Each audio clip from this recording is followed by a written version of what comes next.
আশা করি সবার document verification খুব ভালোভাবে হয়ে গেছে। এবারে চয়েস ফিলিংয়ের পালা।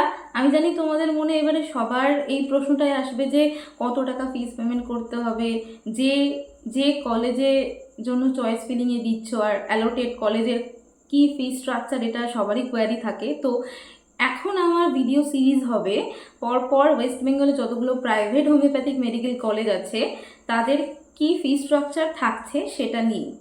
আজকে আমি metropolitan homoeopathic medical college and হসপিটালের এই বছরের ফি স্ট্রাকচার নিয়ে কথা বলবো।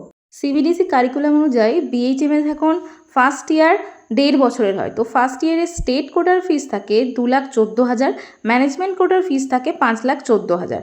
দেন second year, third year and fourth year ওটা সবারই ক্ষেত্রে সমান হয়। সেকেন্ড ইয়ারে 1,68,500 টাকা পে করতে হয়, same third year and same ফোর্থ ইয়ারেও। টোটাল 4 বছরে স্টেট কোটায় লাগে 7,19,500 আর ম্যানেজমেন্ট কোটায় লাগে 10,19,500। এটাই হলো fee structure of metropolitan homoeopathic medical college and hospital, and obviously ড্রাফটেই পেমেন্ট করতে হয়।